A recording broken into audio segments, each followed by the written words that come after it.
नमस्कार दोस्तों, आपका स्वागत है मिडनाइट जर्नी इस यूट्यूब चैनल पर। तो दोस्तों, आज की इस वीडियो में हम आपको दो भूतिया कहानी सुनाने जा रहे हैं, जो कि बहुत ही ज़्यादा डरावनी और भूतिया है। तो चलिए दोस्तों, आज की पहली कहानी को शुरू करते हैं। यह कहानी है भूतिया अस्पताल की। सिलमपुर नाम का एक गांव था। उस गांव में गोपी नाम का एक किसान रहता था। उसके दो बेटे और एक बेटी थी। वो बच्चे रोज रात को खाना खाने के बाद अपने दादाजी से कहानियाँ सुना करते थे।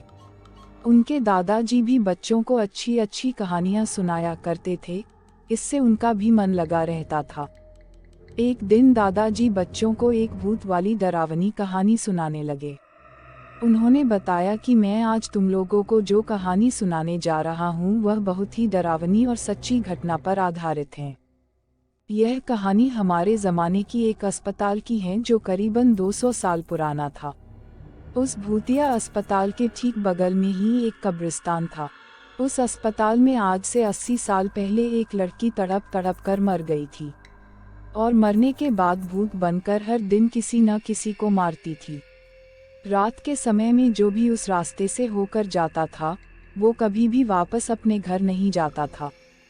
एक दिन हमारे गांव के दो लड़के नीरज और गोलू बाजार से कुछ सामान लेकर घर लौट रहे थे। वे दोनों साइकिल से आ रहे थे और घर आते आते रास्ते में ही रात हो गई थी। गोलू ने नीरज से कहा कि भूतिया अस्पताल वाले रास्ते से चलते हैं, जल्दी घर पहुंच जाएंगे। तभी नीरज ने कहा, नहीं भाई, उस रास्ते से जाना सही नहीं होगा, उस रास्ते में भूत रहता है। गोलू बिल्कुल भी भूत में विश्वास नहीं करता था और नीरज को जिद करके उस रास्ते पर चलने के लिए कहने लगा। नीरज ने उसकी बात मान ली और दोनों अस्पताल वाले रास्ते में चल दिए। उस समय रात के 10 बज चुके थे। भगवान का नाम लेकर वे दोनों उस रास्ते पर चल दिए। चारों तरफ से अंधेरा हो चुका था और सामने कुछ भी दिखाई नहीं दे रहा था। जैसे ही वे दोनों आगे गए, रास्ते में कीचड़ पड़ा हुआ था और अंधेरे में उन लोगों को वो दिखाई नहीं दिया और साइकिल लेकर वे दोनों गिर गए। थोड़ी बहुत चोट लग गई थी, लेकिन फिर भी उन्होंने जल्दी से अपनी साइकिल उठाया और गांव की ओर चल दिए, क्योंकि भूत का डर भी था कि कहीं से आ न जाए। वे लोग थोड़ी ही दूर गए थे कि उन लोग के साइकिल का टायर पंचर हो गया। नीरज बोला, भाई मुझे तो लग रहा है इस जगह में कुछ तो गड़बड़ है, हम लोग वापस लौट चलते हैं। लेकिन गोलू बोला कि ऐसा कुछ नहीं है, चलो चुपचाप, कुछ गड़बड़ नहीं है। फिर वो दोनों आगे बढ़ गए। फिर कुछ दूर गए तो किसी छोटे बच्चे की रोने की आवाज़ सुनाई देने लगी। इस बार गोलू भी बहुत डर गया था। उसने नीरज से कहा, तुम्हें किसी बच्चे की रोने की आवाज़ सुनाई दे रही है क्या? नीरज बोला, नहीं भाई, लगता है किसी जानवर के रोने की आवाज़ होगी। फिर उस आवाज़ को अनसुनी करके दोनों आगे चल दिए। कुछ देर बाद फिर वो आवाज़ सुनाई देने लगी। दोनों एकदम बुरी तरह से डर गए थे और वे लोग अपना कदम तेजी से गांव की ओर बढ़ाने लगे। थोड़ा आगे चलने पर एक पीपल के पेड़ के नीचे एक बूढ़ी औरत दिखाई दी। उसके सफ़ेद बाल, सफ़ेद साड़ी और डरावनी आँखें थीं। उसे इतनी रात को अकेली औरत को देखकर उन लोग के रोंगटे खड़े हो गए थे। उन्होंने पीछे मुड़कर देखने का सोचा, तभी वो बुढ़िया ने आवाज़ लगाई, रुको बेटा, मेरी थोड़ी मदद करो, मुझे ठीक से दिखाई नहीं दे रहा है। तुम लोग मुझे उस हाईवे तक का रास्ता दिखा दोगे क्या? उन लोग ने डरते डरते उस बूढ़ी औरत के नज़दीक जाकर उससे पूछते हैं, कहाँ से आ रही हैं आप, वो भी इतनी रात को? तो उस बुढ़िया ने कहा कि मैं पड़ोस के गांव की रहने वाली हूँ, मेरे पास कोई भी साधन नहीं था, इसलिए मैं पैदल ही चल पड़ी। अब रात हो गई है और अंधेरा भी छा गया है, कुछ दिखाई नहीं दे रहा है बेटा। तुम लोग मुझे उस गांव तक छोड़ दोगे तो बड़ी मेहरबानी होगी। उन दोनों ने उस बुढ़िया के बात पर विश्वास कर लिया और उसे अपने साथ लेकर निकल पड़े। नीरज और गोलू आगे थे और वो बुढ़िया पीछे चल रही थी। रास्ते में वो बूढ़ी औरत उन लोगों से सारी बातें पूछने लगी कि तुम लोग कहाँ के रहने वाले हो और कहाँ जा रहे हो। वो ऐसे ही बातें पूछते पूछते उन लोगों को दूसरे रास्ते में ले जाना चाहती थी, लेकिन वो लोग तो पहले से डरे हुए थे और रात भी बहुत हो गई थी, और उन लोग को जल्दी अपने घर भी जाना था, इसलिए बुढ़िया के बात का ज़्यादा ध्यान नहीं दे रहे थे। कुछ देर चलने के बाद नीरज बोला, लो दादी, अब आपका गांव आ गया, अब आप अपने घर चले जाइए।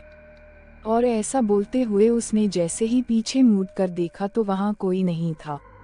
वो दोनों की हालत खराब हो गई और डर के मारे थर थर कांपने लगे और वही अपनी साइकिल पटका और दौड़कर भागने लगे।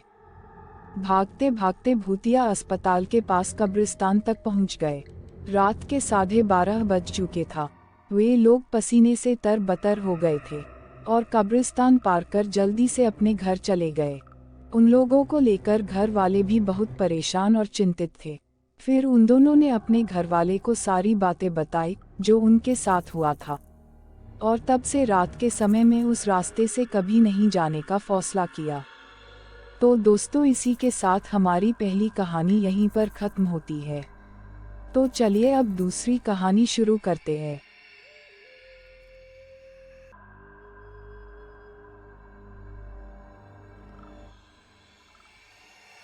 ये कहानी है एक स्कूल वाली चुड़ैल की। गंगा नदी के किनारे रसूलपुर नाम का एक बहुत ही प्यारा गांव था। उस गांव के बगल में एक स्कूल था। उस गांव के बच्चे रोज स्कूल में जाते, अच्छे से मन लगाकर पढ़ाई करते, खेलते कूदते और खुशी खुशी अपने घर लौट आते। एक दिन उस स्कूल में एक नई टीचर आई। उसका नाम नीतू था। वो दिखने में बहुत ही सुंदर थी, लेकिन थोड़ी गुस्से वाली भी थी। बच्चों को जब पढ़ाने लगती तो बच्चे एकदम से डर जाते। वह अगर किसी बच्चे से कुछ प्रश्न पूछती तो बच्चे उसके डर से याद किया हुआ उत्तर भी भूल जाते थे। उस टीचर के डर से तो बहुत सारे बच्चों ने अब स्कूल जाना भी बंद कर दिया था। एक दिन बच्चे स्कूल आए तो उन्हें पता चला कि नीतू टीचर आज छुट्टी पर हैं। बच्चे बहुत खुश हो गए और अपने क्लास में बैठकर शोर मचाने लगे।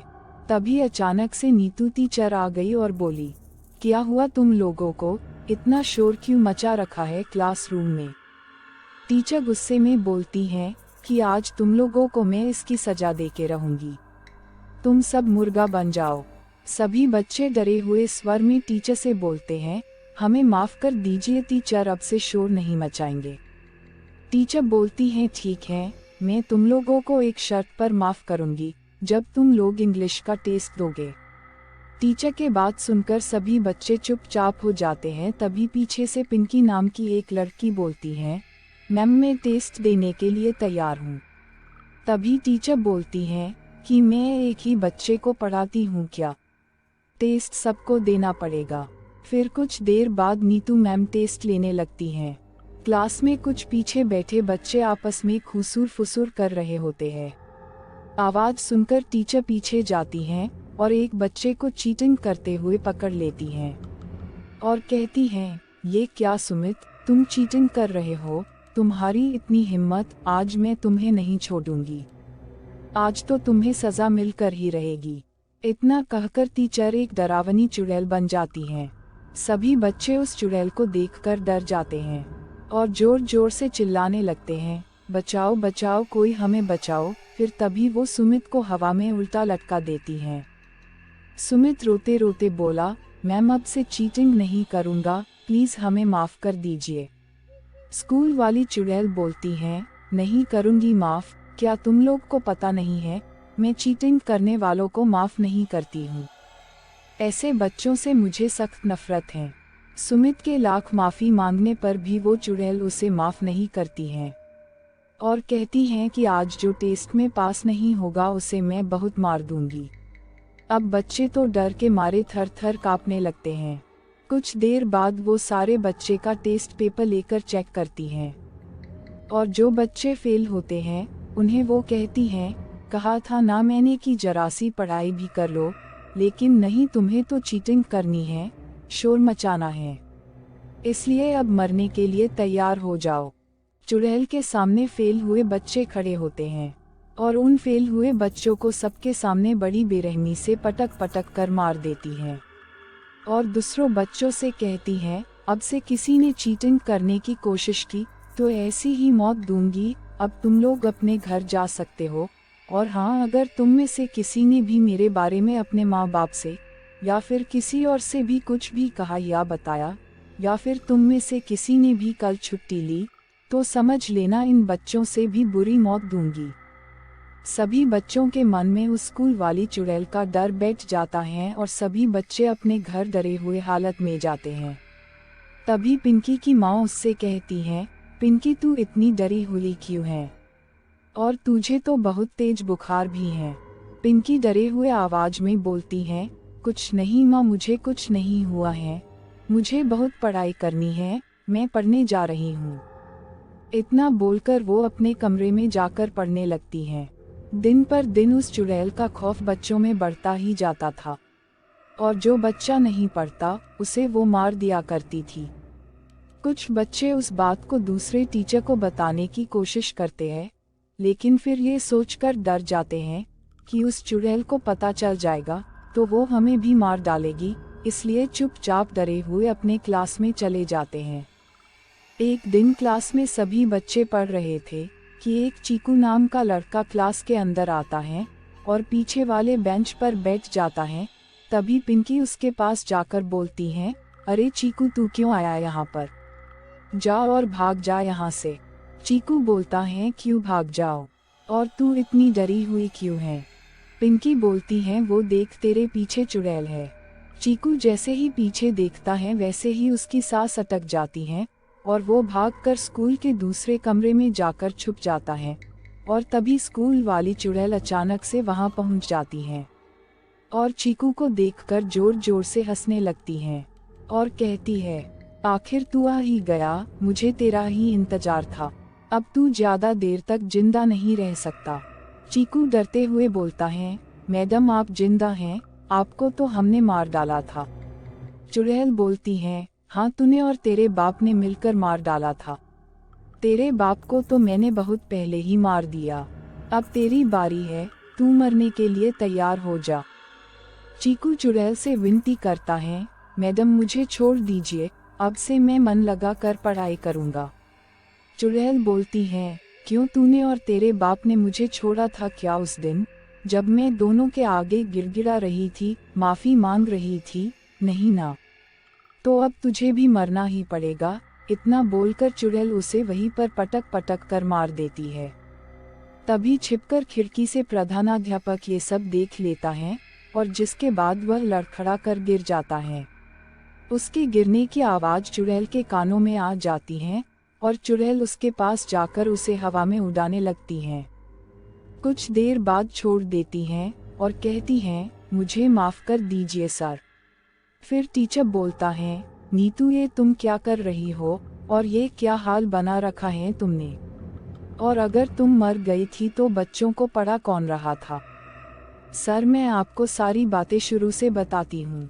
1 महीना पहले की बात है। एक दिन मैं क्लास में बच्चों को पढ़ा रही थी, तभी पीछे बैठे बच्चे शोर मचा रहे थे। इनमें से एक चीकू भी था, जिसे मैंने क्लास में सबके सामने कहा, चीकू क्या है ये, तुम इतना शोर क्यों मचा रहे हो? थोड़ा पढ़ाई कर लो, आगे भविष्य में तुम एक अच्छे आदमी बन जाओगे। चीकू बोलता है, मैम पढ़ लिख कर करना क्या है, पैसे ही तो कमाना है न, पर आप उसकी चिंता मत करो। मेरे पापा के पास इतना पैसा है कि बड़े बड़े स्कूल को खरीद सकते हैं, और आपको भी। इतना सुनकर मुझे गुस्सा आ गया और मैंने चीकू को एक थप्पड़ लगा दिया। चीकू गुस्से में बोलता है, आपकी इतनी हिम्मत, आपने मुझे थप्पड़ मारा?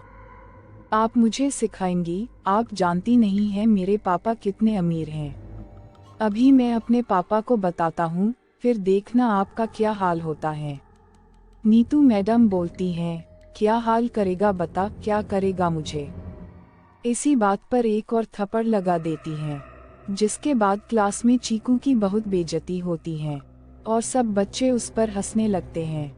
सारे बच्चों का हंसना देखकर चीकू को बहुत बुरा लगता है और वह अपने घर जाकर अपने पिता से रोते रोते सारी बात बता देता है। पापा पापा उसने मुझे बहुत मारा, देखिए उसने मुझे मार मार कर क्या हाल कर दिया है। उसके पापा ने चीकू को ऐसी हालत में देखकर गुस्से से पूछा, किसकी इतनी हिम्मत हो गई जिसने मेरे बेटे को हाथ लगाया? चीकू बोलता है, पापा वो मेरी क्लास की गंदी सी टीचर नीतू मैम ने मुझे मारा। बस इतनी सी बात पर कि मुझे पढ़ने का मन नहीं करता। चीकू के पापा कहते हैं, इतनी सी बात के लिए उसने मेरे बेटे को इतनी बेरहमी से मारा। अब मैं उसे जिंदा नहीं छोड़ूंगा। इतना कहकर चीकू और उसके पापा स्कूल में पहुंच जाते हैं और नीतू मैडम से कहते हैं, तो तू है नीतू जिसने मेरे बेटे को मारा? नीतू मैडम बोलती हैं, हाँ मैं ही हूँ। आपके बेटे ने मुझसे इतनी बदतमीजी की थी कि मुझे उस पर हाथ उठाना ही पड़ा। क्या ये सब गुंडागर्दी आप ही सिखाते हैं उसे? मैडम के बातें सुनकर चीकू के पापा को गुस्सा आ जाता है और उससे कहता है, तूने मुझसे और मेरे बेटे से उलझकर बहुत बड़ी गलती की है, जिसका हिसाब अब तुझे चुकाना ही पड़ेगा। नीतू थोड़ा डर जाती हैं और कहती हैं कि क्या मतलब?